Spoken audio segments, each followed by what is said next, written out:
Present. Mr. Marsh, Present. and Mr. Colick. Present. Next, we'll have a moment of silence and a pledge of allegiance.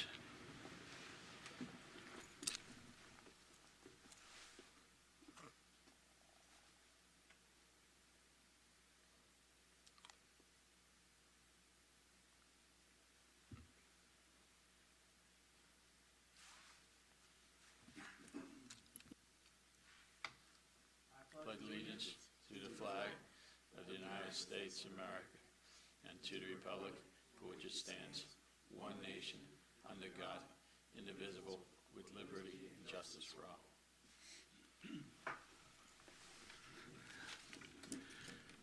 Next, we'll have the approval of the agenda or amendments.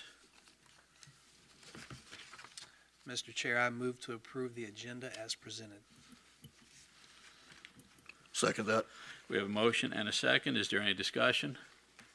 There is no discussion. The clerk will take the vote.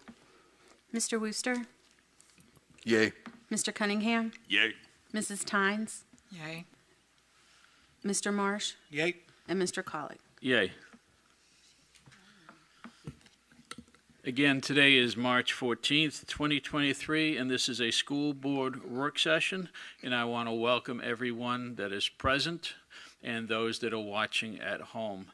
I also want to thank Dr. Kramer and his staff for working very hard on this budget, and we've got a lot more to do on it, but we're moving forward I think quite rapidly, and I want to thank Dr. Kramer and his staff for answering the myriad of questions that they have received over the past several weeks. Now, I do want to say that the county has not received the exact amount of money it's going to get. It's going to be a little while. So what we're going to be doing is really prioritizing the school's needs, not necessarily approving a budget, at least not tonight. So the big thing for us tonight is to justify everything that the school needs and put it in the priority order. So when we do know how much money that the school will be getting, we can move forward very quickly to implement the budget as soon as the new fiscal year starts. So we will begin with the budget work session. And if Dr. Kramer, if you'd like to start it. I would, Mr. Chair, and I want to thank you and the board as well for providing us with questions, excuse me, in advance and giving us an opportunity to respond. Also being patient with us, very capable individuals here as I look out, as our head of HR, Mrs. Sullivan, our Deputy Superintendent for Operations, Dr. Coleman, and Deputy of Instruction, Mrs. Getz, and our new Chief Financial Officer. So thank you for allowing her to actually come in and prepare the budget. She's been here now, I think later this week's about 3 weeks for her, and she is bold and came here during the midst of budget season. So thank you all for being patient and allowing us to put the information together as we go through the budget, continuing to answer questions. And this is a very iterative, ongoing process. We will certainly provide you, the board members, with any data and information you need to make, as I stated to some of you earlier, an adequate decision. So as we go through tonight, Mr. Chair, I think we will start with our instructional side and have some discussions around positions. We certainly would encourage the board to help us make some determinations around which items in my proposed budget that I submitted to you, which items would you like us to move forward with? Do you have additional items you'd like to add? Which items you would like to remove or revise? So if you will, share with us. We have some categories here. We also provided you, as late as yesterday evening, a template. So you share with us how you would like to proceed. If you would like us to look at each particular category, we can start there. So it is certainly at the will of the board. We will provide whatever information you would like, or whatever area, whatever category you would like us to start with. So would you prefer a particular category, Mr. Chair? Let me canvass the board. I think the budget worksheet that you provided last night may be a good starting point. Just to sort of walk us through. So if that is the case, would you like us to start with instruction? I think you mentioned some of the positions you would like to have. Yeah, I think since discussion that's the biggest single category, instruction, that's where the bulk of the money goes, and that's, really our people, our most vital asset. I think that's the right place to start. Sure. So Deputy Getz and our Director of HR, if we would, my suggestion would be that let's look at the instructional services category and have a discussion around those positions. And certainly board members feel free to chime in with any additional questions you might have. But I think if we would look at some of those positions, Mrs. Getz, we can have a discussion around the position, and board members, please share with us additional questions, concerns that you might have. So with that, Mrs. Getz, are we looking at the instructional services category as I look here at the document, maybe special education? So board members, we've requested social worker, IA positions for Hardy based upon growth, speech pathologist position, diagnostician, registered behavior technician. Again, we welcome any questions, concerns, comments you might have. On the social worker, now my notes from a previous meeting, we may be able to recoup some of that money through Medicaid. Approximately what are we looking at? What percentage roughly? I really can't tell exactly what the amount will be. Yeah. What I do know is if we have a licensed clinical social worker, they can oversee our school counselors in working with groups of students. In doing so, we are now, this is new, we are allowed to bill for those services. So it would be something that we have not yet been able to really do because of the two social workers do not have the time in their schedule to oversee the school counselors. But if we added a social worker, we would have time to do that, and that is one of our priorities, would be to have school counselors work with groups. Our social workers will oversee it, and then we can bill Medicaid. Okay, and Medicaid is the only insurance we can bill? Right, yes. Okay, thank you. Mr. Chair. Mr. Marsh?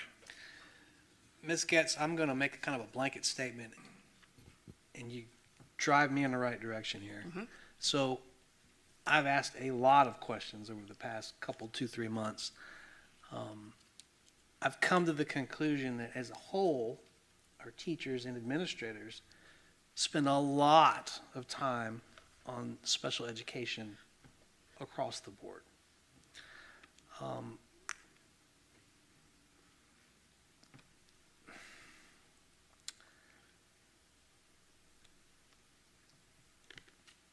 Would you say that there's a lot of discipline issues tied to the special education as a whole? It can be, yes, particularly in some of our behavior classrooms where you're going to expect more challenging behaviors, and it is very time consuming. A while back, you sent me a spreadsheet of the SBAR, I forget what the acronym is, but it was reported discipline issues. Correct. Those numbers do not differentiate between students on IEPs, 504s versus those that are not, correct? Correct. In your opinion, because you would know better than I, if you were to pick any particular category, would you say most of those are IEP 504s or not? Or is it hard to say? It's that? really hard to say. I would not make that blanket statement, no. Okay. It's some, absolutely, it is in there, but I would not want to say it's the majority. I've received my share of comments, complaints, comments, statements, concerns, even before I was on the school board about special education. So I'll say to the rest of my board members up here that I think this probably is a well-justified need. That's my opinion. Some of the other stuff I'm sure we'll have some healthy discussion on, but I'm an advocate of the special education request. The diagnostician, I really don't even know what that means. Yes, so if I may explain, so currently we have teachers in all of our schools that serve in this capacity. They receive a stipend, and what they do is they conduct the educational testing that we have to do for our IEP students. It is a process that we've used for many, many years. We give teachers a stipend in each school. The issues that we've come to is that teachers are not as willing to do it, even with a stipend, because they have a lot of other work to do, quite honestly, and so this is adding to that. It also, when you have different people in different schools conducting the testing, it does impact your reliability somewhat, even if they're using the same protocols. This is an area, even though we believe it would be an important position and a good position to have, if you said on this special education to make a cut, this is one we would probably say we could cut, table for future, and we will continue to do it the way we've been doing it for many years. So I appreciate you volunteering that. Mm-hmm. You know me too well. I do. I have heard other people with the similar grumblings that if there was one out of that category to chop, it would be that particular one. So that's it. I yield. Mrs. Tynes? My question is, and I know what you're talking about because, like you said, we've been doing it for years. Mm-hmm. I've been out at a classroom for quite a few years, and I was one of those that had to test students. Mm-hmm. What about how much do we pay out to the teachers per year? Is it more than this position or less? Or is it the same? In terms of the stipend? The stipend. No, all of them together. Yeah. So together, it's $5,400. So as you can see, it's not much per school. We do give a little more to elementary because they tend to do more testing than secondary. So we don't give large stipends for this, which also might be why we have trouble filling the positions. And the other point that you made about if we had one person to do this, then we know it would be consistent as far as Correct. the testing. Yes. When you got different people doing the testing, there's a possibility errors and mistakes could be made. And this is happening with someone's life, Mm-hmm. okay? Maybe a student could be borderline. Monitor the child this year. But from the test results, and once they come to the committee and bring those results, where two kids, I test one, you test one, and everything is different, but they scored pretty much the same thing. I think it would be fair if we got, if we're my child or myself, if we had someone that was certified to do these testings, because a lot of the teachers are not. Yeah, and it was really more about having consistency across the division. And let me say this, there's nothing that we have asked for that we do not believe we need. That we would be a better division, it would be better for our students if we added all of these things. However, we recognize that we have to make some decisions. We believe we need all of these things, but we understand also that decisions have to be made. Mm-hmm. And so we are making tough decisions, even though do we think we need an educational diagnostician for our division? We do. Mm-hmm. Ms. Magner would say we do. Yeah. But if we have to prioritize and looking at special education services, that is the one we probably could say, all right, if we have to do without, we'll do without. And we'll continue to do what we've been doing. And if we do without, we would continue to get what we've always gotten, okay? Meaning this is the reason why you all put this down here as a line. Yes, ma'am. And that's not, that's not something where we want to do with we're talking about children's lives here, okay? And we need to do what we need to do. The best things we need to do is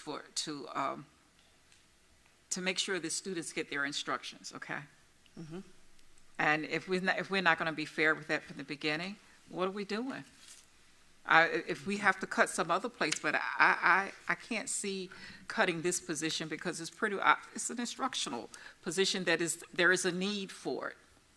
And as we get 20 years ago, we didn't need all of these positions, but as there are a whole lot of situations that are coming because of society, and the students come to us with issues, and we are responsible for taking care of those issues if we want to instruct them. I mean, if we can't identify how to do it, then what are we going to do? And we're going to get more of them. It's not that is a population that's not going to get smaller. That SPED population is going to get larger over the years because of things that's going on in our society. And I don't even have to mention any of those. A lot of them you already know. And so it's going to get larger. I can remember teaching when I was at Winds Elementary, and we had a staff meeting, and the principal told us that we had enrolled our first student that was identified at that time they called a crack baby. But now it's just like, it's many of them probably. And we are responsible for the instructional needs of all the students. I'm finished. Thank you. Mrs. Tynes, thank you. I've got to echo a lot of what you just said. You're absolutely right. I do have a question on these. Now, last year, did we approve testing coordinators? Yes. What is the big difference besides the certification? Great question. So last year we put STFs, school testing facilitators, in the buildings. These are people to handle the state testing, so SOL testing, the AP, dual enrollment. So they're really doing that kind of testing. It's not the educational diagnostician to get what are your achievement scores. Very good. They don't do any of that. Okay. Perfect. One second, Mrs. Tynes. And I just want to reiterate to everybody, I know everybody knows this, but when we're going through this, we're not ranking everything on this list between itself. We're going to rank them between the entire budget. So don't think that we, can only pick a few here. We can pick everything on this, and we might end up having to pull a few things out of the traditional budget. That's something we've got to discuss as well. Mrs. Tynes, you had a comment? Last question. What is the backlog right now of testing students, getting them placed in proper settings? We are meeting all timelines. We're not in jeopardy of that. Okay. However, we have seen a very significant increase in our students being tested. Okay. Very significant increase in the last year, which prompted us to ask for this position because it's more testing on the teachers. Okay. All right. Thank you. Mr. Chair. Mr. Worcester. Ms. Getz, I have one question, and I'm going to ask this for public clarity. Of the 7 positions listed in this category, are any of these a duplication of effort? Are they vacant positions? Or are these positions being created?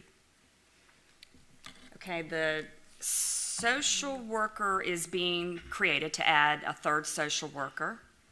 The special education IA position is adding an additional IA position. All of these are new positions. Yeah. Like all of Yes. these are new. So we have other people doing these jobs, but these are all new positions for this upcoming school year. Okay, thank you. I'm under the same mindset as Mr. Marsh here. I do believe this is a necessary category. I just wanted to ask that question for public clarity. Thank you. Are there any other questions? Yeah, I would just like to ask a question about the special education IA and special education teacher and pathologist, the three for Hardy Elementary. How many students are we expecting to go over to Hardy Elementary when it opens that's going to require these? So it's about 80 students total, give or take a few. The numbers of the current special education students who were looking to transfer over, it's causing the caseloads to become at where we want to be maxed out. So it's not enough to remove a teacher from Carrollton. So we're not losing enough to be able to take a teacher from Carrollton for special education. But it's causing us to need an additional at Hardy. Right. So it's going to, without doing it, we would be at the top of the caseloads for our elementary teachers that we allow. Okay, thank you. I think you've made a good argument for this category, and I appreciate your candor and all your answers.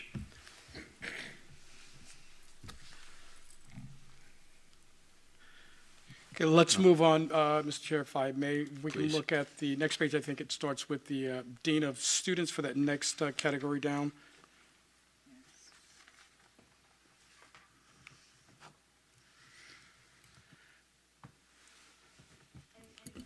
To get us started on this, we really looked at the areas where teachers, buildings are seeming to struggle the most, and Mr. Marsh already mentioned it. He said special education and discipline. And so a lot of our requests are centered around these areas.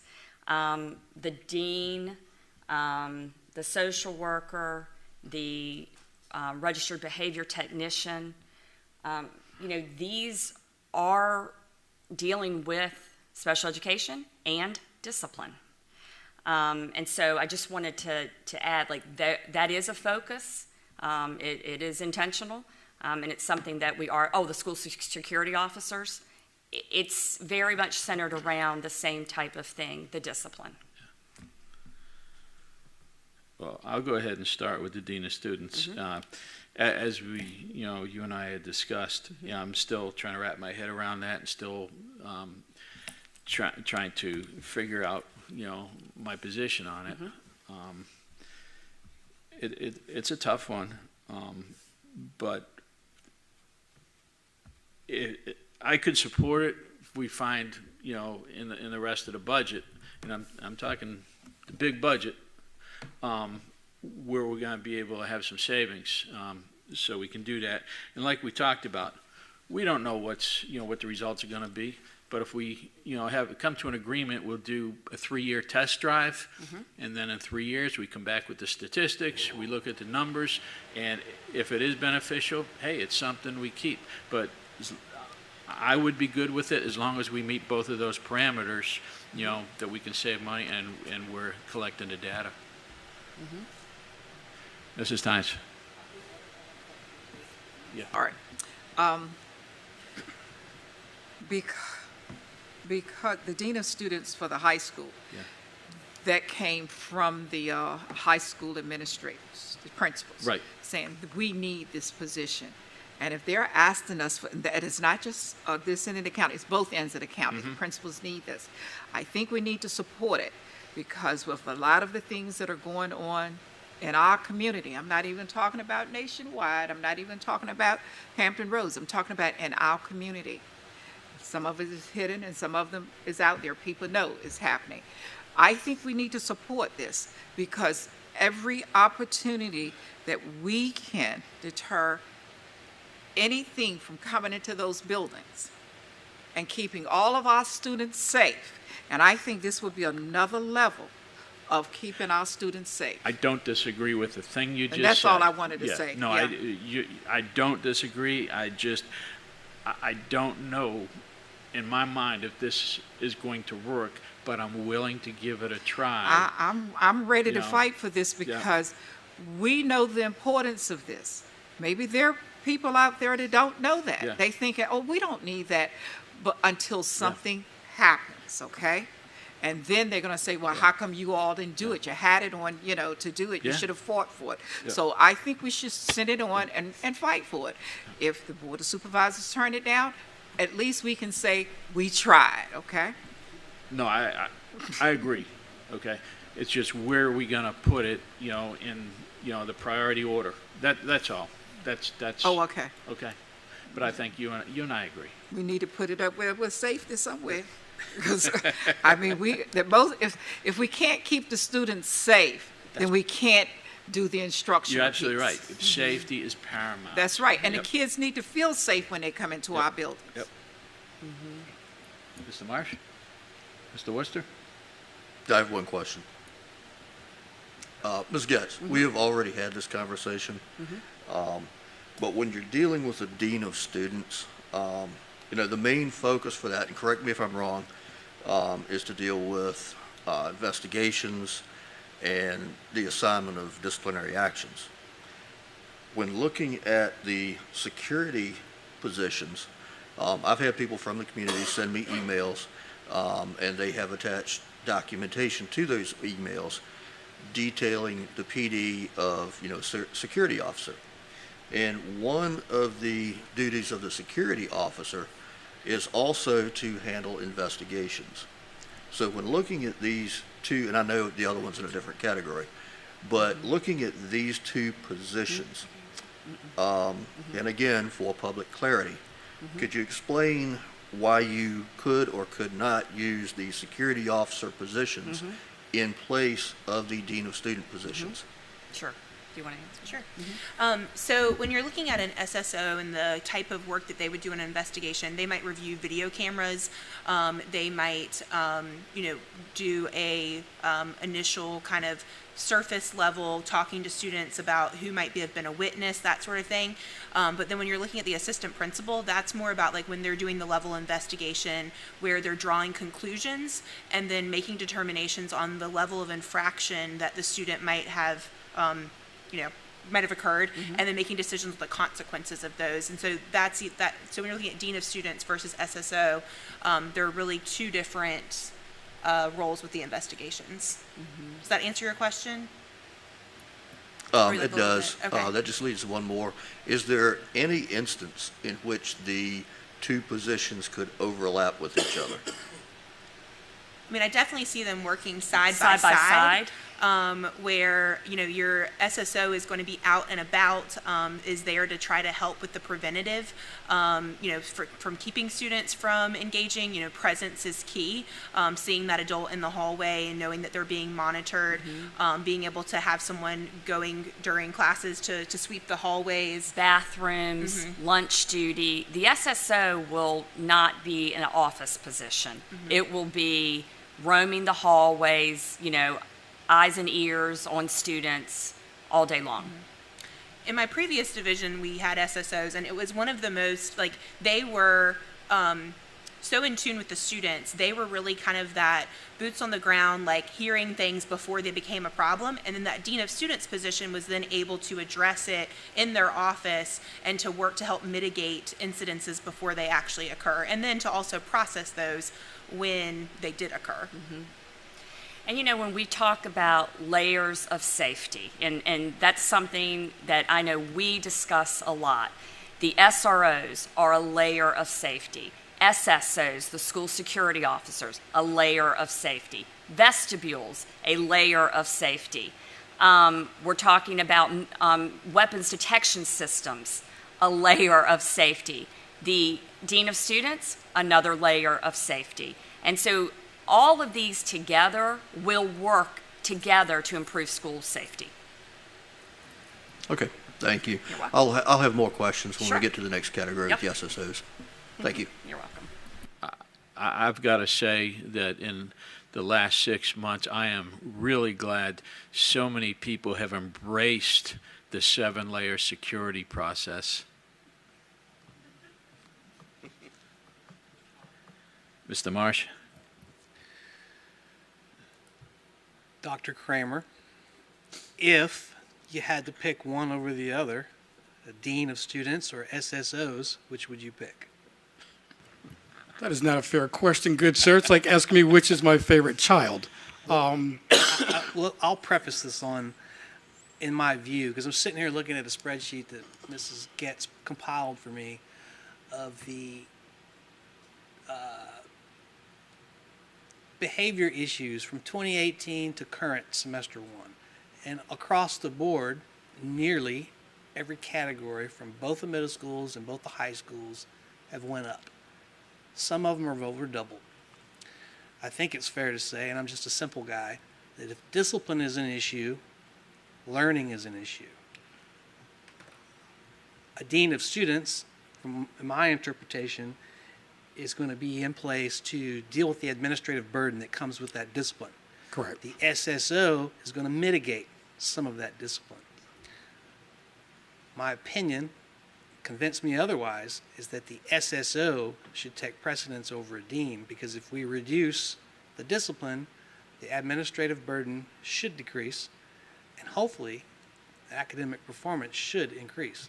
So here's what I would prefer. If,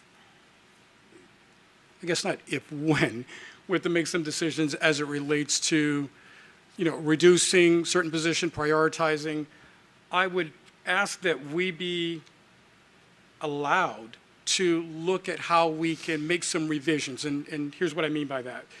So we're asking for 2 deans, and I think your assessment is pretty accurate. I think, as Ms. Tynes eloquently stated as well, these are very needed positions. Our principal and assistant principal wrote a very well-crafted letter and sent to you all, which I thought was very compelling, because this role will provide supports that are different than the SSO, as stated by Mrs. Getz and Mrs. Sullivan. We haven't gotten to the next page yet, but we ask for 5 security positions. I would rather be a tad bit more strategic. Instead of having all or nothing in either category, I would prefer looking at how can we maybe reduce in one category, that being the SSO, and perhaps maintaining in another category. So instead of having all or nothing, let's look at how we can support the schools, again, in a bit more of a strategic fashion. So, if I had to cut, I would be very amenable if the board would permit us to have that discussion, looking at how we can maybe, again, reduce the SSO from the 5 to maybe 3. And that way we can really support our secondary schools.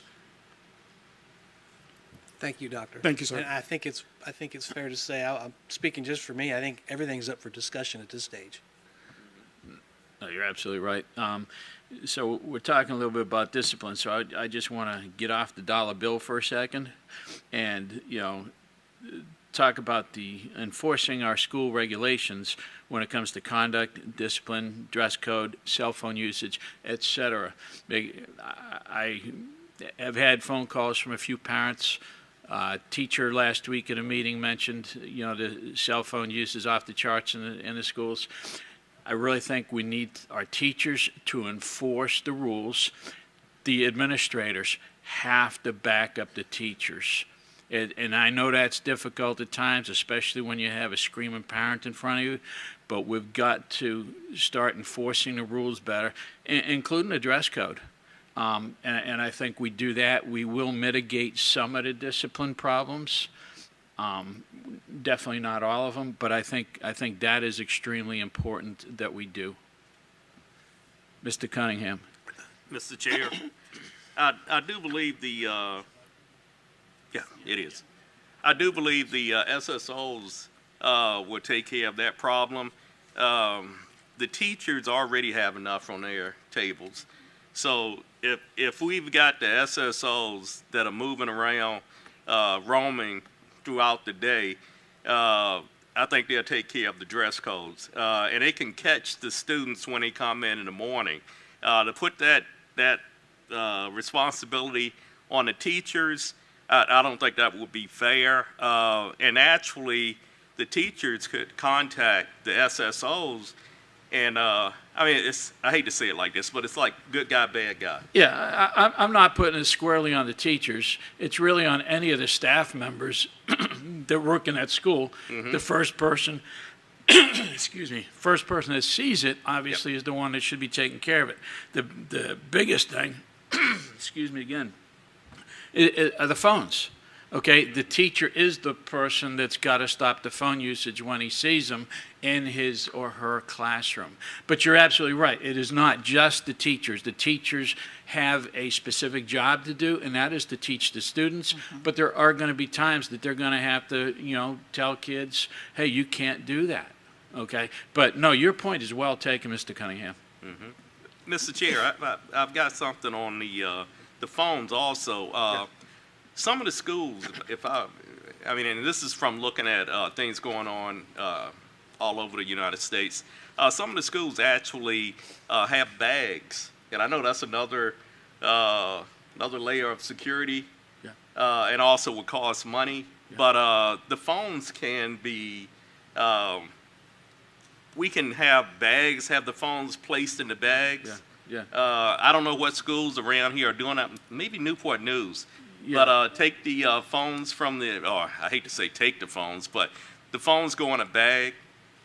If there is an emergency, there is a way the students can get into those bags and call their parents. But I think we need to investigate other means of taking care of any problems we're having with phones. And I know there's a way of doing it. And I've asked Dr. Kramer if he can go ahead and look at that policy and see if there's anything we can add to that. And I read that as well, and I know there are some, if not one or at least one school district in the northern part of the state is doing that. They're going to implement it this school year coming. It's a little special bag, and the kids put their phone in there, and it stays in there all day unless, like Mr. Cunningham said, there is an emergency, and they can get into that bag and get that phone out. Otherwise, it stays in the bag, and they put it in their backpacks or wherever. Okay, is there anything else on the Dean of Students? No, that's it. Okay, I think we can go next to the first and second grade IAs. Mr. Marsh? If I may, Mr. Chair.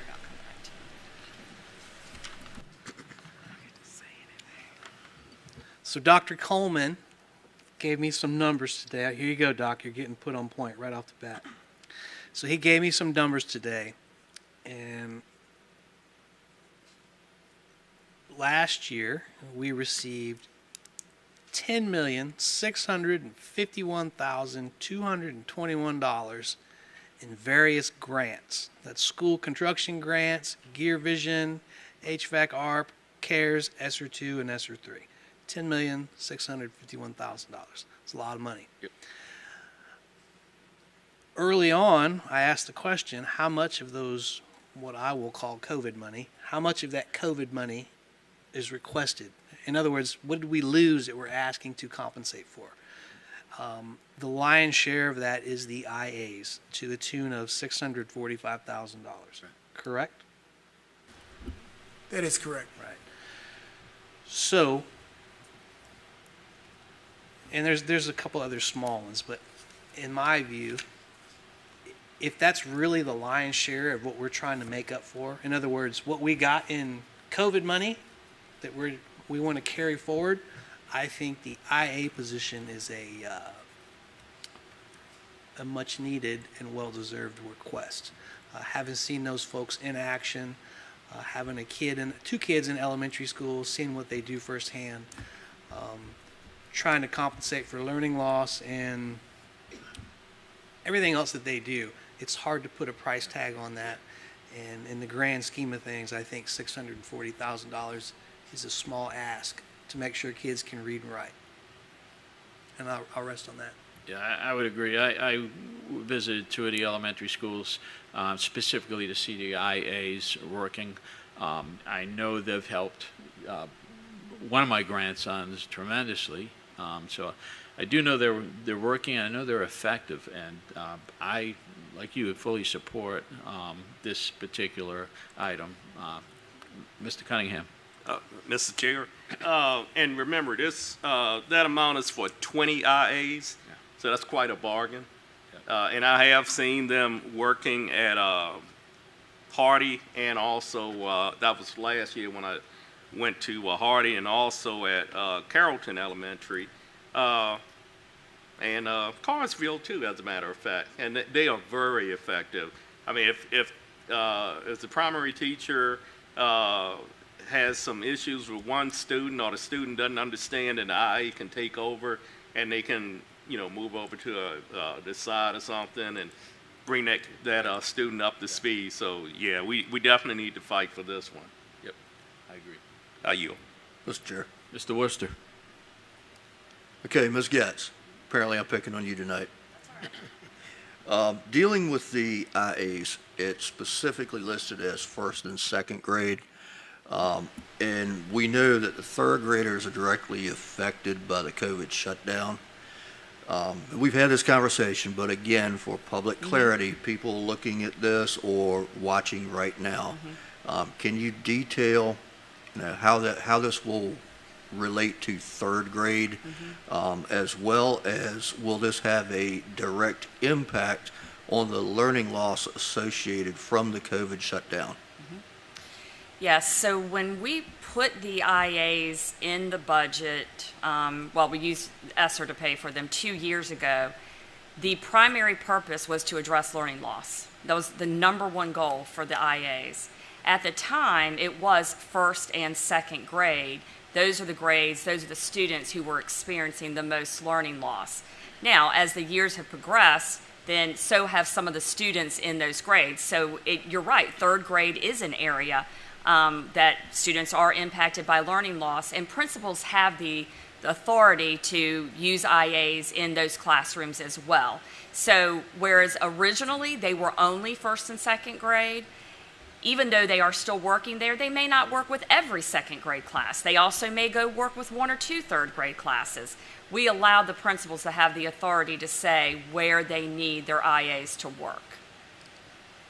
But it is absolutely to address learning loss. I want to be very clear on that. Thank you.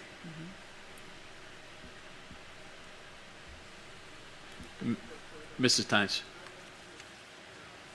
All right, before we go further, I want to take us back just a moment on Sure. that cell phone. Yes. Virginia Beach restricts cell phones Yes, on they do. instructional time, and Richmond Public Schools is limited cell phones, okay? Those we know for sure in Virginia. And we can probably reach out to Virginia Beach, and thank you. Yes. Well, I think you've got a pretty unanimous support for that particular item. And just to add, as y'all are considering, IAs were the number one ask from our elementary principals. Right. The number one ask from our secondary principals, the people who deal with the most discipline by far, they were the deans of students. Thank you. Thank you. Okay, so on the next page, we've got the instructional coach at Smithfield Middle. If you'd like to tell us a little bit about that. Yes, so Smithfield Middle right now does not have an instructional coach, and I want to explain how they are being used. So I think I've mentioned before how new teachers who, and Ms. Sullivan can chime in, but new teachers, how we are not getting the traditional new teacher that has been through a teacher prep program, comes in, has learned how to write a lesson plan, deliver lessons, knows about behavior management systems, and is ready to hit the ground running to teach. Many of our teachers now, we are now at that point where they come in with a bachelor's degree, but they have not had all of the education courses.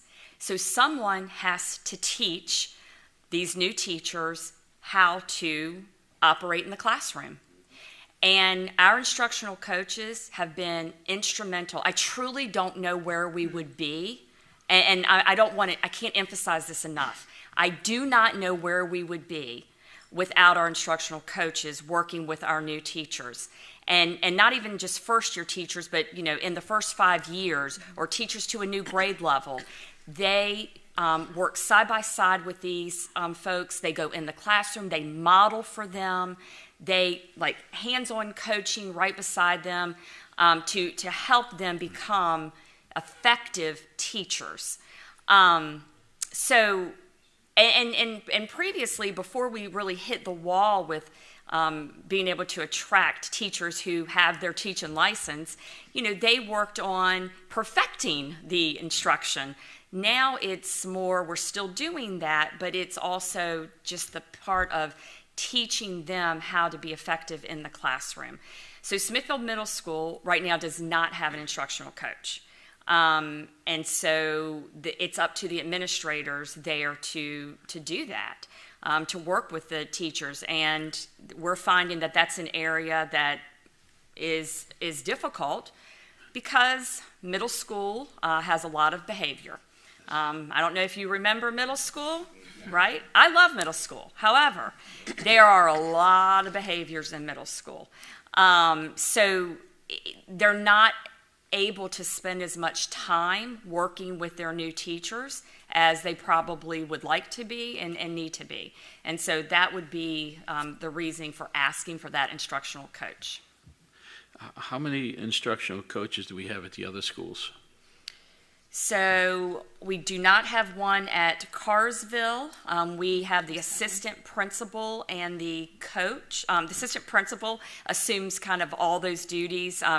Carsville, small school, so there's an assistant principal. She also does coaching. And then the one at Smithfield. So we have 7 coaches. Smithfield Middle doesn't have one, and Carsville does not have one. Okay, but it's safe to say that the schools that do have them only have one. That is correct. Wow.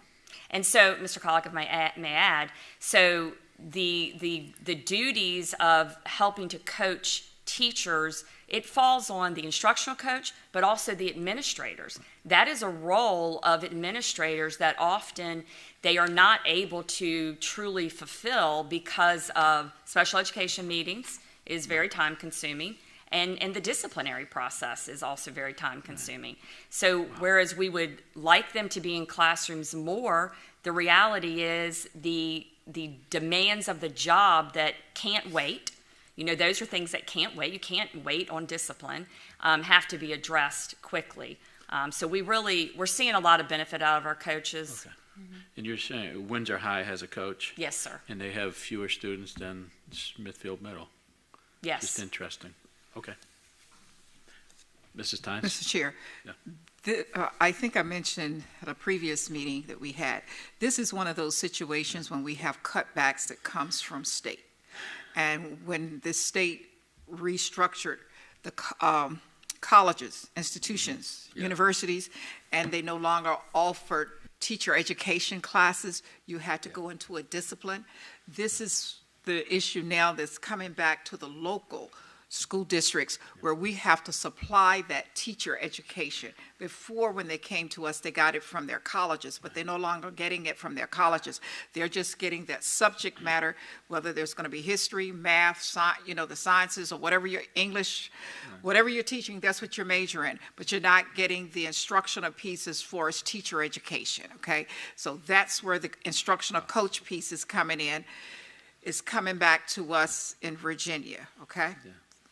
Mr. Cunningham? And Mrs. Tynes can correct me if I'm wrong, but when I went through education, which was my major in school, I had to do student teaching, and I did it at a middle school.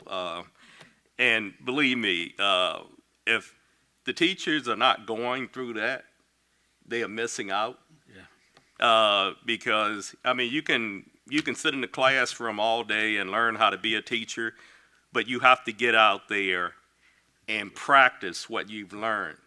And I can't remember. I think it was, 12 weeks? I can't remember how long. It depends on your major. Yeah. Because I had about 30 weeks because it was a special.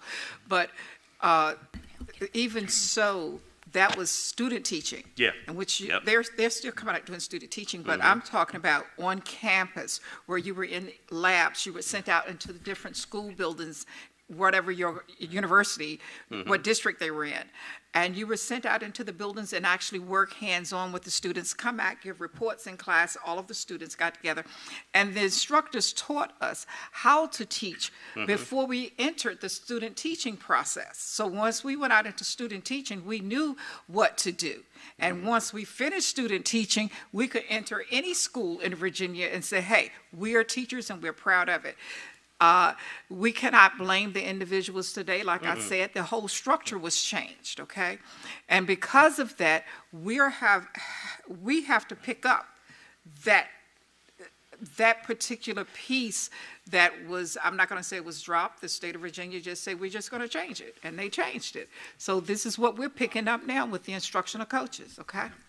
Yeah, I can speak to the fact that we have like at least 50. We have definitely more than that, but at least 50 that have not gone through professional programs through colleges. Like they didn't go through your standard traditional student teaching programs.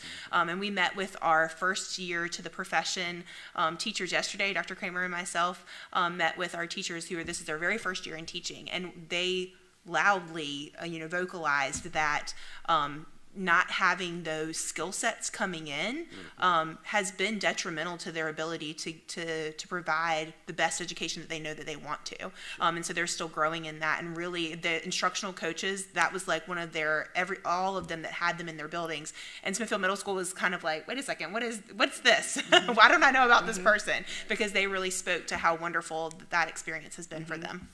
And I'll add, I know we've talked a lot about learning loss, but the way we deal with learning loss is to have an effective teacher in the classroom. There isn't a program, it's a good teacher can handle learning loss. And so when we have all of these new teachers who haven't been through student teaching or a traditional program, can they develop into really good teachers? Absolutely, but they need to have the time put into them to help grow them. Yes. Mr. Chair. Mr. Worcester? Ms. Sullivan, I believe you may have answered my question just now with your statement. But what I was going to ask is, at Smithfield Middle School, if you happen to know right off the top of your head how many teachers would require an instructional coach, would you know right off the top of your head?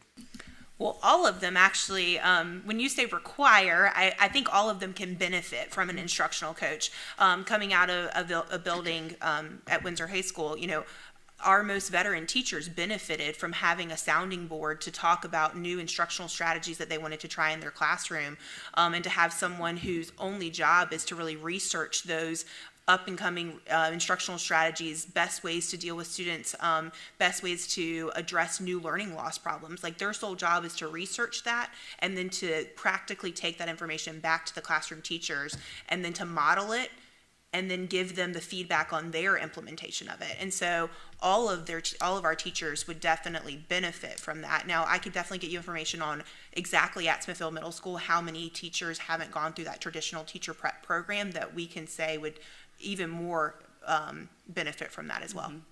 Right. That was pretty much my question, Okay. as far as the teachers that had not been through it. Mm-hmm.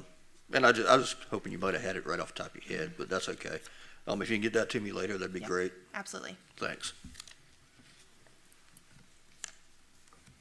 Are there any more questions on the instructional coach?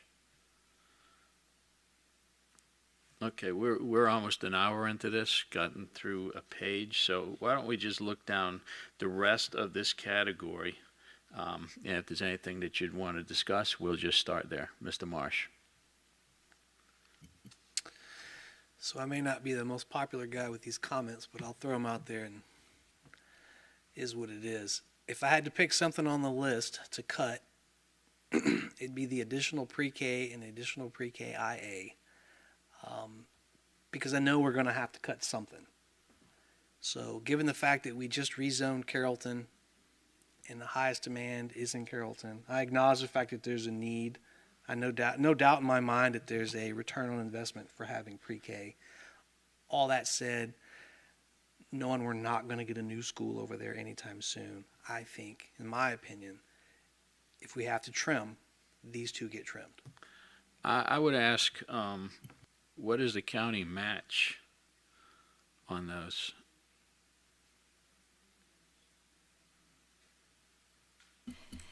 So there is, we do have to, it's a maintenance of effort that we have to provide funds.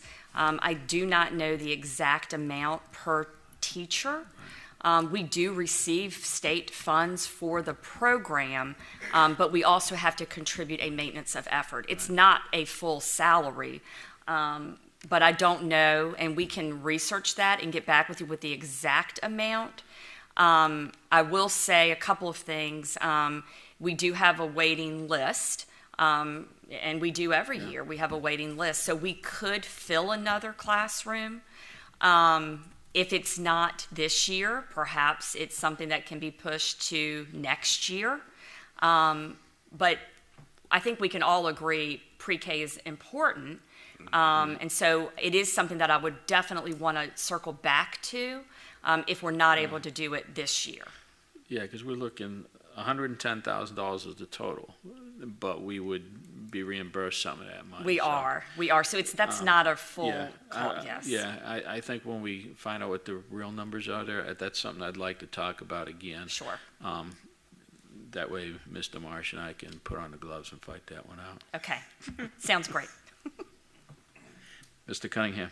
Mr. Chair, I'd like to ask Dr. Kramer, I mean, he knows, or at least the staff knows, looking at this list of items and positions, the bottom line, what could we cut? What does he think we could cut? He likes that question over there. Well, listen, we have already started that preliminary conversation. I do want to defer to you, the board, but we've actually already started looking at sort of that priority. So if we get a number back from our friends down the road that's less than what we've asked for, I'm optimistic and hopeful that they may find some monies in their coffers to support everything we're asking for. But if not, staff and I have already started those conversations about what we would cut. And again, as I stated, we are being strategic and we're looking at what are essentials. I think everything is a need, but some things are required. And Ms. Getz and Mrs. Sullivan alluded to this because of the growth as a result of Hardy gaining 80 to 100 students, whatever that number is. We're going to be required to add some additional staff. There is some growth at Smithfield High School, and we look at it here with our PE and our art teacher. We were over there a week or so ago, and the principal reminded me, because of growth in these areas, we have to have some of these positions. So we are also having those conversations. If I may delay responding to the specifics, because the list is very extensive. Definitely. But we've gone through and started having those conversations about what are the things. Again, I think Mrs. Getz stated it well. Everything is a need, and we are having conversations with, again, principals and teachers and assistant principals and others about, you tell us what the needs are. And then we've looked at the numbers, but some things are needs and some things are requirements. And those requirements, because of growth, are things that we're going to tell you we don't have an option here because we have 30, 40 students in a class. We cannot have that. But other things are really, really important, and you all have talked about those. The dean of students, obviously we're functioning without those, but that's not ideal. So I would ask this board, since you've asked a question, I would ask this board with those cuts, and I appreciate you as well, Vice Chair, you've asked a question, what is our preference? I would ask that following this discussion, if you all do not vote this evening, allow my staff and I to come back with what we think those requirements are relative to those needs, and then propose some options to you. But I want to hear from you all. This evening we want to hear what you are telling us as a board, because again, this is not the superintendent's budget. I merely get a chance to propose a budget. You get the actual budget. So we want to give you the information and support you need to determine what you want. But again, we are fully prepared to answer those questions about what our recommendations to you would be if we have to make some cuts. Yeah, and I can't emphasize enough that, when we're reducing the ask, it's not just this. You may end up with everything on here within the overall budget and find other things in the budget that we've had years past that we no longer need. That's very important for the public to know, that, you know, it's almost going to be a zero-based budget by the time we're done. I would say, Mr. Chair, if I may, I think it's going to be hard for us to go in and cut enough of things that we currently have. I think we may be able to find some things that we can cut. I would say that, you know, we can have a conversation as well about repurposing some positions. Yes. And so that's a part of this larger conversation. Yep. If some of these things are not funded, then what can we repurpose to maybe meet that need? But I would venture to say that that's not going to be a lot. I don't think we have a lot of fat. I think our colleagues down the road have been extremely prudent and very conservative in terms of cost, and I share that. This is no secret that we, relative to a lot of our neighboring jurisdictions, do not get as much as most of our neighboring counties. So there's not a ton of fat. I would argue, my staff is looking at me like, ton of fat. There's no fat. And there really isn't. So I want to be really careful about going in being hopeful that we could find quite a bit to cut. There might be some with, you know, collapsing positions, et cetera, but there's not going to be a lot of that either. But we're going to continue asking those questions. Mrs. Tynes, you had... Yes, I just wanted to say, I looked over this budget. This is our, fourth meeting, right? Mm-hmm. Yes, pretty much fourth meeting. And I really concur with Dr. Kramer and his staff. I'm sure these are things that they have worked with their staff as well to say these are needs. They're needs. They're not wants. And if they're all needs and they're telling us these are the things we need in order to provide instructions for the students in Wight County next year, this is personally, I feel that maybe we should just go on and submit this budget to the Board of Supervisors. They already told us they're going to cut us anyway. They hadn't even seen some of the line items that we have seen. They said they're going to cut us. They couldn't afford it.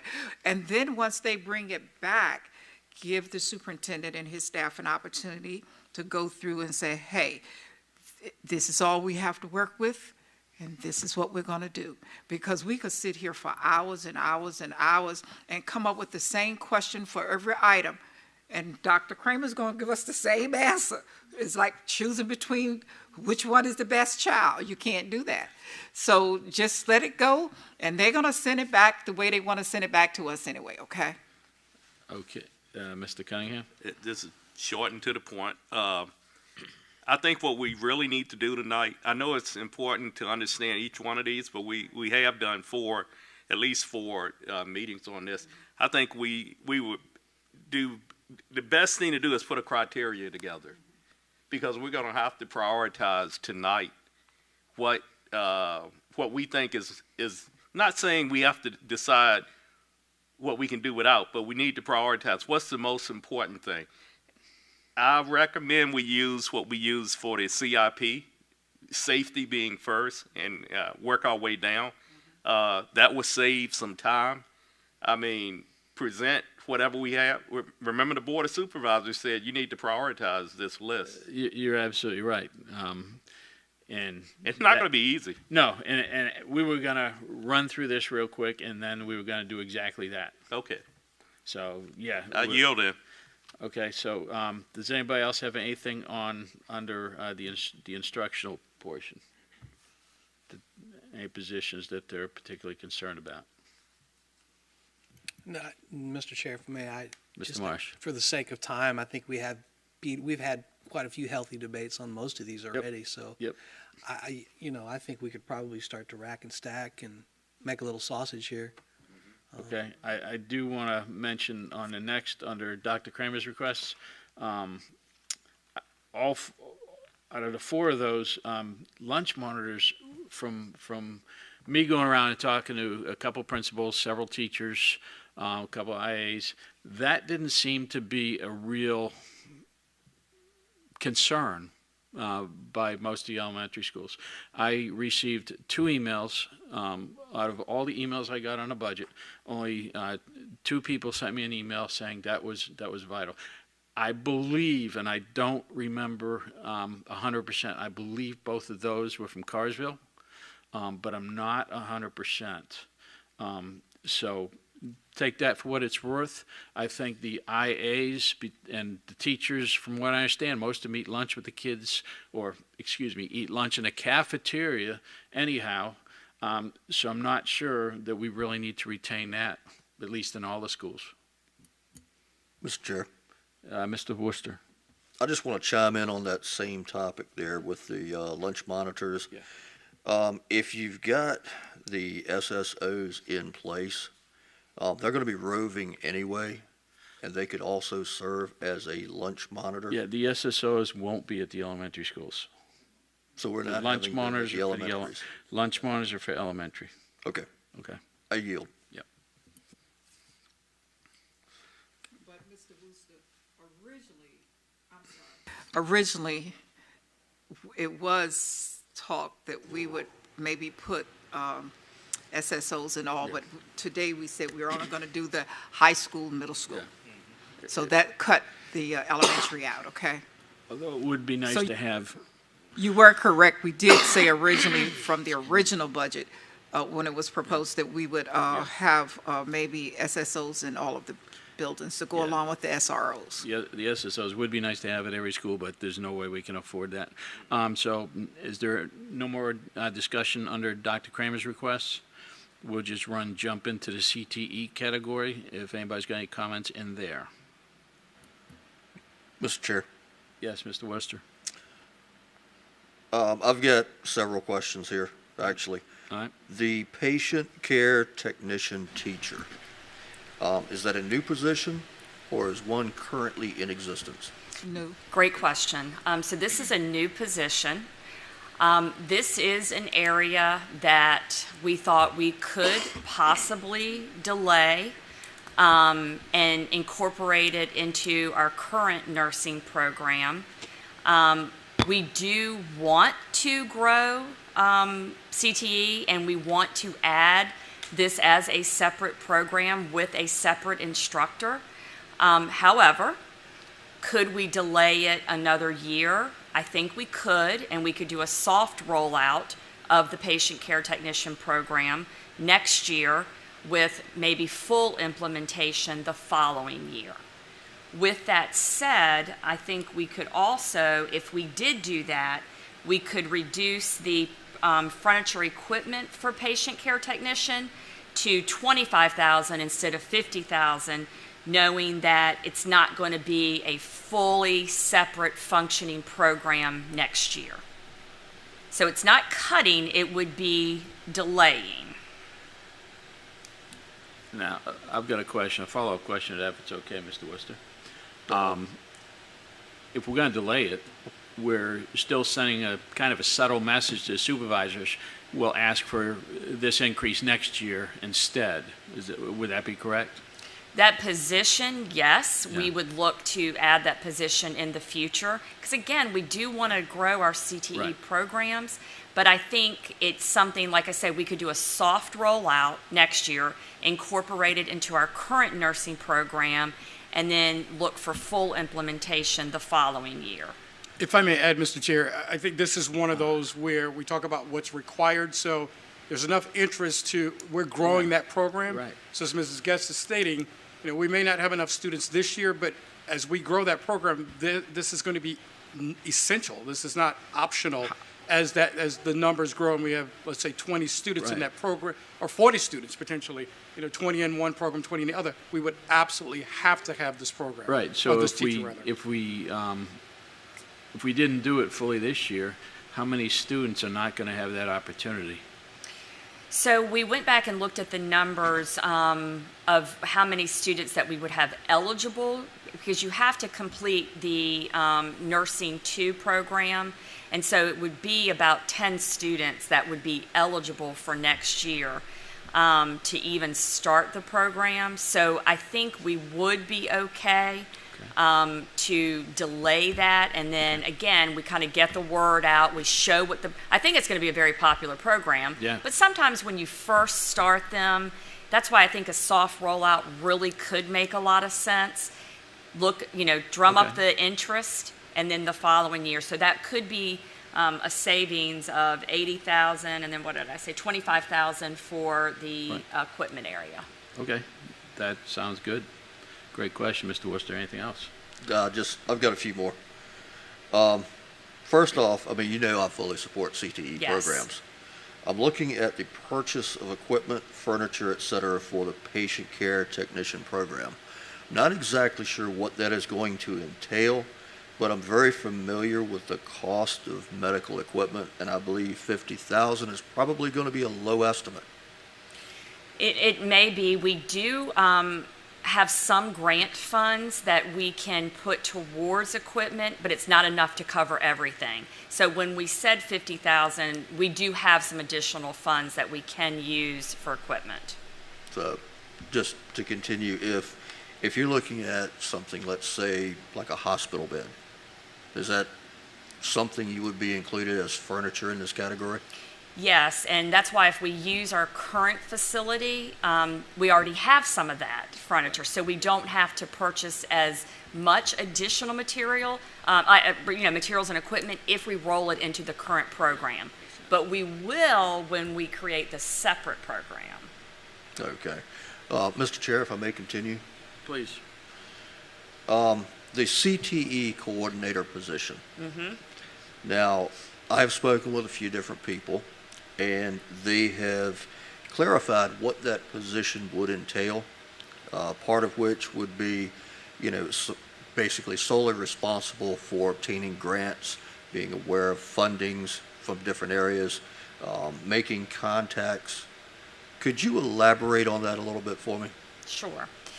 So, one of the goals when we created CTE and expanded the program offerings was to be able to offer such things like internships, externships through business partnerships.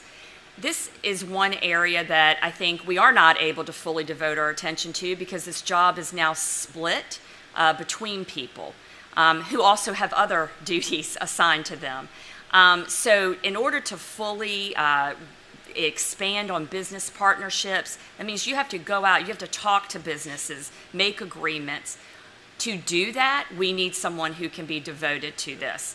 And again, when we look at our CT offerings, and that's something that we as a county, we as a school division say this is important to our students and we want to expand on this, then we need to have someone who can really devote the time to look at what are the needs, how are we going to do that, what are our business partnerships. When we look at some of the partnerships that we already have with, like, let me just say LeBaire, for example, they have provided us with tremendous resources, but that was a partnership that was created. We would want to do that with some others. Okay. Also, under the contract extensions to 11 months for the welding, culinary, building trades, farm, and ag instructors. Again, I have met with various teachers in the CTE field, and these are areas where just because the school year ends doesn't necessarily mean that these programs come to an end. Right. So there are things that, teachers still need to do. Like with the land lab, for example, if you've got plants or crops, they still need to be tended and harvested. If you've got animals, obviously they need to be fed. So it does continue.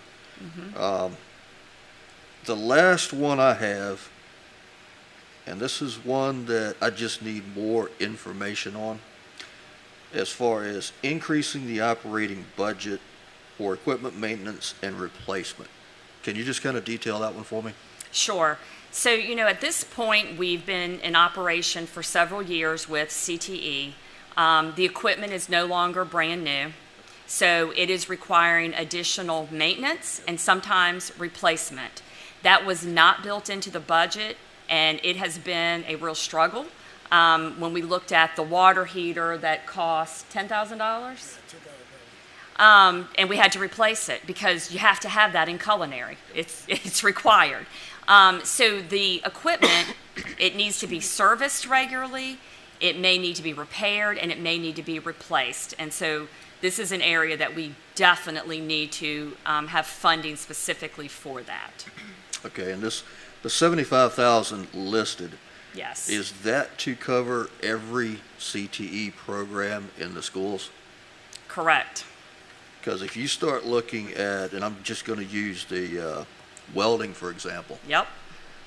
There is a lifespan on welding equipment, and if you go to replace those, they're very expensive. So again, that number might be pretty low. I would say we know it's low, but we've been very conservative in terms of what we presented. So you're making our case very well, so thank you. Yes. Yeah, I mean, I know the price of these pieces of equipment, so that's all I have on that category. I yield. Great, thank you. Okay, if we go back over to the front page, we've got a few more categories. We'll just look at it, and if anybody has any issues with any of those, if not, then we will go into the prioritization.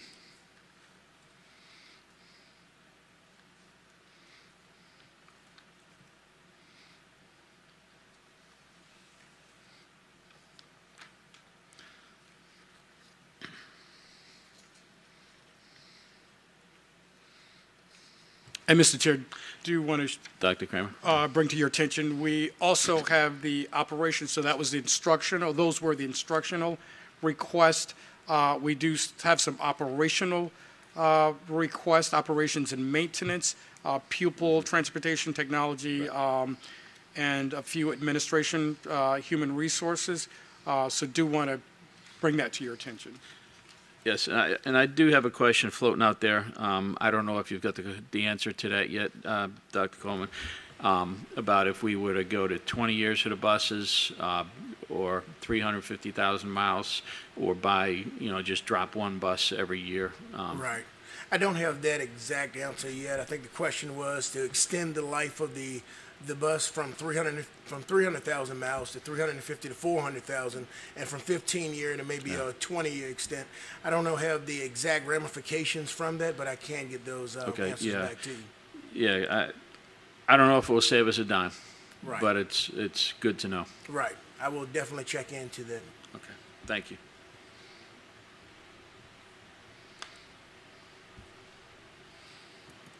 Mr. Chair, Mr. Worcester. going back to the top on the increase in vendor costs, custodial maintenance, HVAC, grounds, and fire systems. I do have a question on that. You're looking at a proposed increase of $276,693. Now, while I do understand inflation on everything, the prices of everything is going up, equipment, parts, is that also including a contract with any given company as far as maintaining grounds and systems? That is. The increase that you see with the inflation rate includes the grounds and fire systems, custodial, HVAC, and all of the other RFPs that we're actually putting out at this time, minus the food service RFP. Okay, so the one proposal that we got for the fire systems, Yes, 112,000. so that would be included in this amount? Yes, sir. Okay, thank you. Dr. Coleman, this is a proposed increase. What would the total be for the fiscal year for that category? Will be the $3,458,660 plus the $276. Give me one second. Could you say that just a little bit slower? Oh, I apologize. It will be the in 2023. It Yeah. was Yeah. $3,458,660. With the 8% increase, it will be $276,693. So I'm gonna just add those together. I did not add that. And Dr. Coleman and Mrs. Harris, could you share with us, not to put you on the spot, where that would be in the budget book, just so the board members can reference that? He wants to know what operations in the budget book.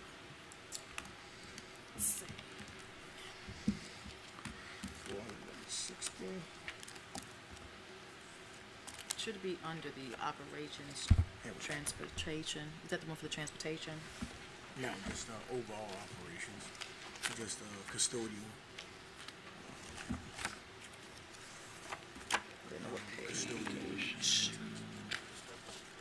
Okay.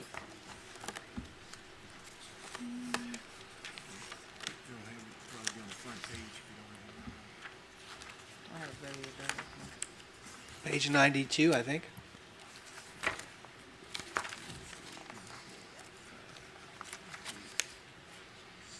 That is correct.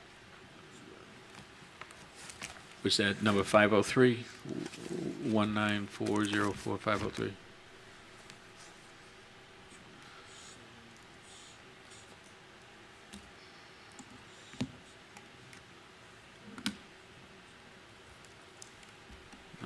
No, that's not it. Nope.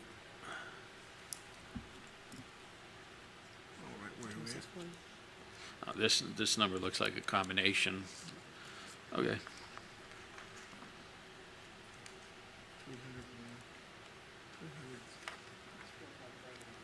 Yeah. It's all good. It's on page 93, Mr. Okay. Chair. Okay. Flip one more. Yeah, this is a combination. Yeah, No.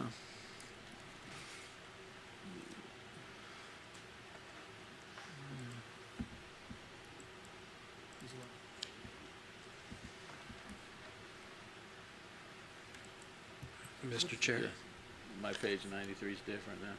Well, so Ms. Harris, Mr. Chair, on page 92, okay. 93, that's the 93. transportation, Okay. maintenance and whatnot. Yeah, you're right. The numbers don't necessarily jam with what's on the Right. spreadsheet. So No, this is good. The information you gave me, I can add the numbers up. That's fine. Thank you.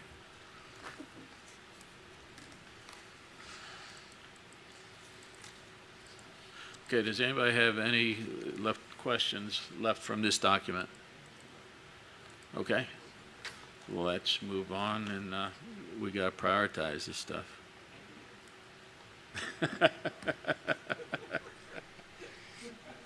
Mr. Chair and fellow board members, if I may,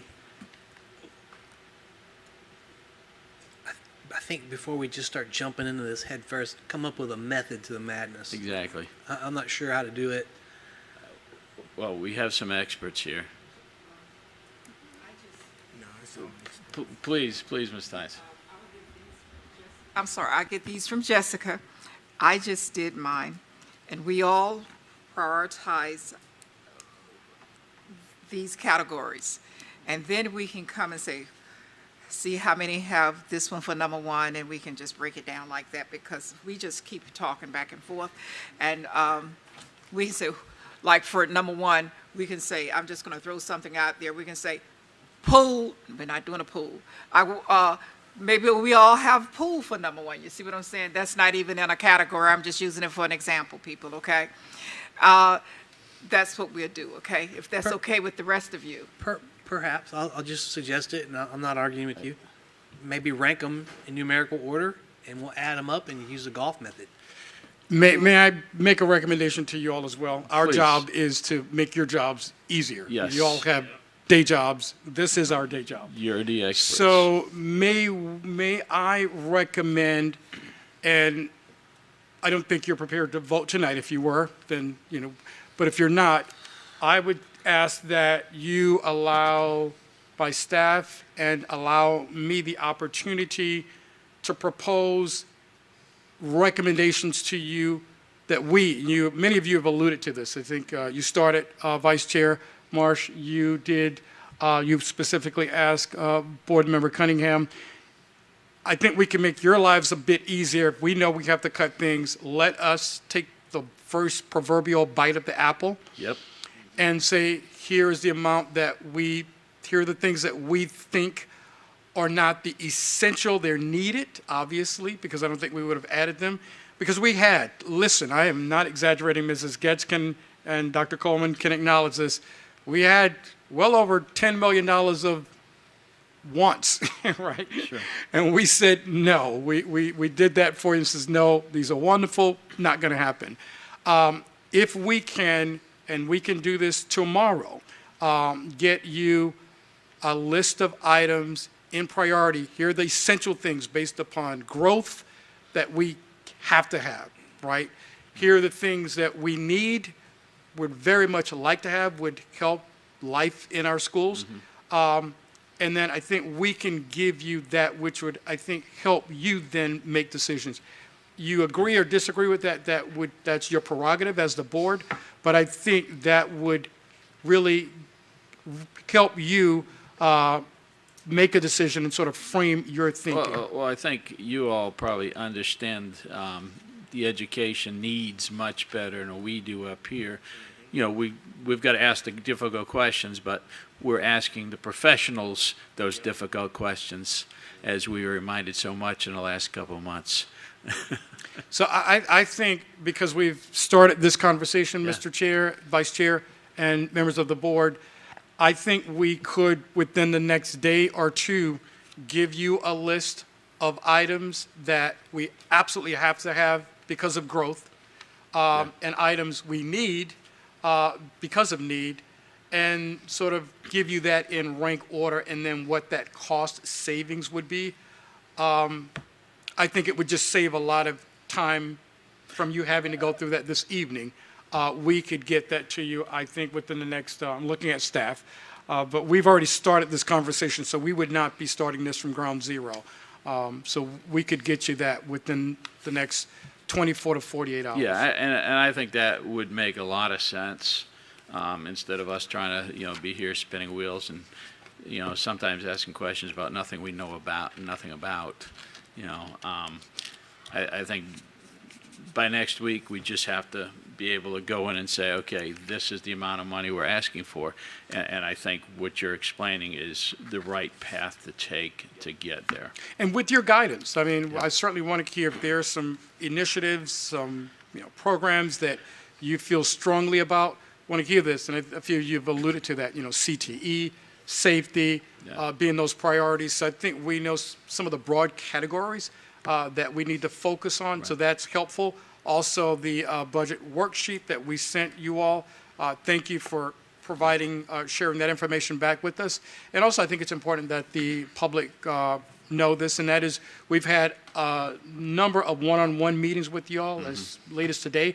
So I think we will provide you that, and we will welcome, phone conversations, one-on-one meetings that will help get us to where we need to be. But I think if you allow us to provide you with that, that would, I think, really expedite this process. Yeah, absolutely. Does anybody not agree with that? Okay. So unanimous consent. Mr. Chair. Mr. Worcester? Dr. Kramer, I'd just like to make one suggestion. Sure. If you're looking at prioritizing the list, I'm going to echo what Mr. Cunningham stated, and I'm going to ask that you put, the school security and safety as a #1 priority, especially for all of our students, staff, faculty. We've got to have a safe and secure environment in order for it to be conducive to proper learning. Board Member Wooster, I couldn't agree with you more. Absolutely. And thank you for that. I think both gentlemen are right, and we probably want a couple paragraphs to shoot over to the Board of Supervisors on specifically the SSOs and indeed the students, why they're so important, and possibly their chair, vice chair, Mr. Marsh, and myself may want to sit down. There's a little bit more that we probably want to talk about behind closed doors. Please. A couple, I don't need an answer now, but just a couple thoughts I'd like to air out and take some notes if you don't mind. And I guess this will be a question either for you, Dr. Kramer, or Ms. Getz, I'm not sure who, but as I begin to dig through this, a couple of the questions that I'm going to be asking myself or trying to identify is how many SOQ funded positions do we have currently that are not filled? I would assume there are a handful, and I would also assume that there's a few individuals or employees that are not hired to fill a specific SOQ position, but they've been repurposed or reorganized to do so. So I'm going to attempt to glean some of that from Mrs. Harris's work here. I may ask for a personnel report, just for my own understanding of who we have on staff. And then, as I'm digging through this, I'll be looking at association fees. I know, and I believe you when you say there's not much to trim, but there's certainly stuff worth looking at and discussing. I think we spent somewhere in the neighborhood of $39,000 last year in the VSBA. And as a collective, we can discuss that later. It doesn't have to be tonight, whether or not that's well-founded money. That's a lot of money. I do know that we fund superintendents associations and teachers associations and principals associations. So my question to you would be, at some point, are we getting our money's worth for all those onesie-twosies? I don't know. I don't know. I've got my own personal opinions about VSBA, but I'll leave it to you folks to discuss the other ones. We can't control what the past superintendent did. You're new, I'm new. This board has certainly imposed a level of scrutiny that's probably not the typical. We can't control the staff turnover that happened in the finance department. And I know that Ms. Harris has been drinking from the proverbial fire hose since she's gotten on board. I've got concerns when I know that, and this is for the people listening. So last week, we as a collective approved for $225,000 of Title I firms that just hadn't been appropriated.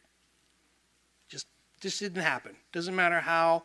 I trust that you and Mrs. Harris will figure out to make sure that doesn't happen again. And we had $50,000 in funds that were given back that shouldn't have been given back. Then there's the topic of the plus or minus $900,000 that just were not entered into the budget. And I know Dr. Coleman's been adamant that was a very high number. I get that. And even if it's only $600,000, the fact that the possibility exists that we have simply not added that much money into the budget, to me, bothers me. So for the sake of transparency, and as someone who reports directly to the taxpayer, I hope and I will expect that you guys can resolve all that before we're asked to vote on the final budget. We can rack and stack priorities until we're blue in the face, and I'm sure we can come to an agreement. But at the end of the day, I want to make sure we know where every one of our tax dollars is at and how it's going to be spent. And on that, I'll yield. Mr. Chair. Mrs. Tice. I have a question for Mr. Marsh. On the end, you stated something about some funds that pretty much the board had not appropriated. We didn't know that they were there. So last week, we voted to authorize $225,680 of Title I funds that had not been appropriated. So we voted to approve these fine folks down here to go get it from the Board of Supervisors. The money was there, we just did not appropriate it. Okay. Is that correct? That is correct. And then there were $50,000 in Ferguson Cares that were put in the wrong fund and then given back to the county. Mm-hmm. So last week we voted to go get that money and bring it back. So my point isn't to poke anybody in particular in the eye. The point I'm trying to make is we've got some errors internally, Wight County Schools as a collective does, that I think we need to make sure we've got ironed out. And that's what I will be expecting before I vote on a final budget. There were some funds last year, and I recall that the Board of Supervisors said they would keep the funds in their budget, but as we go forward and when we need those funds, we just requested and they will send them to us. And they were funds that they held back. And the public knows about that. We all knew about that on the board as well. So but you're saying these are different funds. Dr. Coleman. Yeah, and I just want to make sure that we're all straight on this. We're talking about there's 3 different incidents. All of these incidents occurred under the last CFO, so it didn't occur at this time. Okay. Now there's protocols and processes in place that this wouldn't happen. First of all, we can address the $225,000. That was a Title I oversight that we didn't actually request the reimbursement back. Okay. So as soon as Ms. Harris came on board, she found the issue, and that's why we requested it back last time. But once again, it's a process that we need to put in place moving forward. And Dr. Coleman, if I can just say for the public, the Ms. Harris is our new CFO. So just wanted to CFO. add that. Next will be the Ferguson that Ms. Marsh is actually referring to. That was kind of compiled into the general fund, and as you already know, at the end of the year, we roll all funds back to the Board of Supervisors. Why was it put in the general fund? Once again, that was something that the last CFO did in his practices of being CFO. There's protocols in place that will not occur again. And lastly, what Ms. Tynes is referring to is the, I guess you can call it the holdback or the set-aside that the Board of Supervisors did last year with this 812 that was returned near the end of the year. So it was 3 different scenarios, but now for the past 2 from last month, you can see that it's already been reconciled and policy procedures have been put in place to ensure that this doesn't happen again. Okay. Mr. Chair? Mr. Marsh?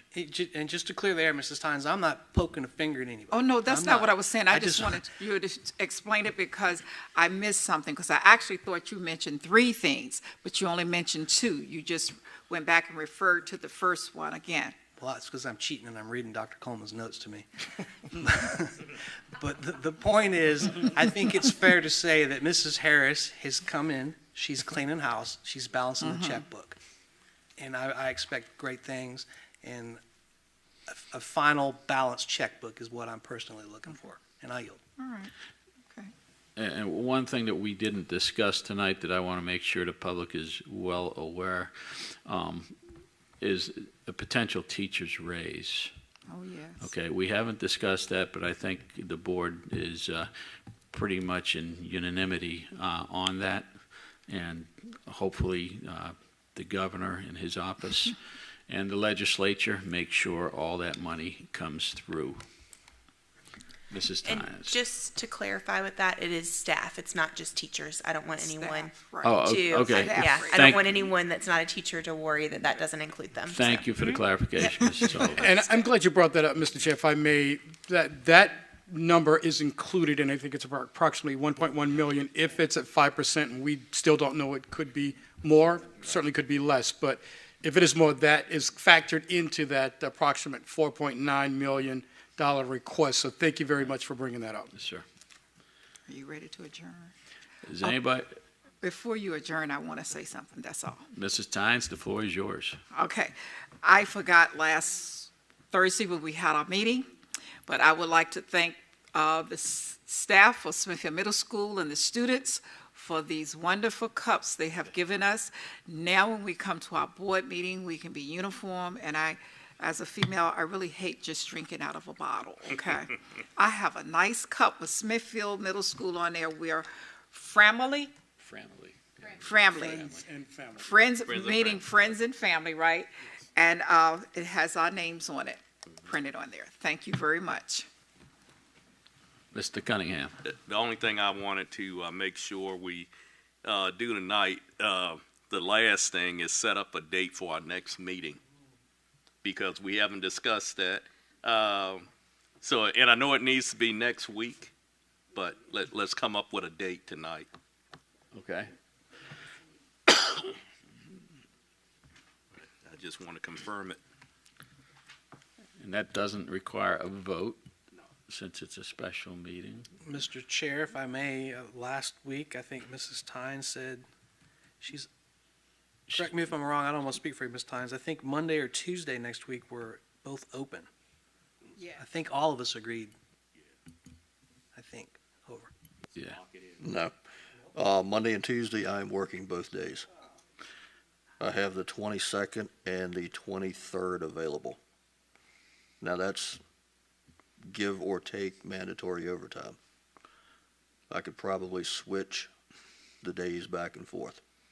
Well, let's look at the first date. Is everybody available on 22nd? Yes. Yes. Mrs. Tynes? You want to do it on Thursday? No, Thursday is the day we Okay. actually said that we wanted to Yep. send it forward. So we're going to have it, that's the 23rd. Okay. We can do it on Wednesday. Okay. We'll do it. Here, I'm not here. Madam Clerk, if you can schedule for 6 o'clock on Wednesday, 22nd. 6 o'clock. That's another thing, because it's just us. Do you want to come in earlier? Yes, Okay. As early, I mean, these meetings. You tell me. 6 o'clock. You tell me what time works. 4 o'clock. 4 o'clock works for us. Mike? Is it good for you? 4 o'clock. Okay, it's good for me. Mr. Worcester. Yeah, with me, my days off in between my regular scheduled work days, they are subject to overtime. However, they allow us to potentially shift one day to the next. So if I do have that day off and they are accommodating, 4 o'clock would be perfectly fine with me. Let's do it 4 o'clock. 22nd. 22nd, 4 o'clock. Thank you, Mrs. Tynes.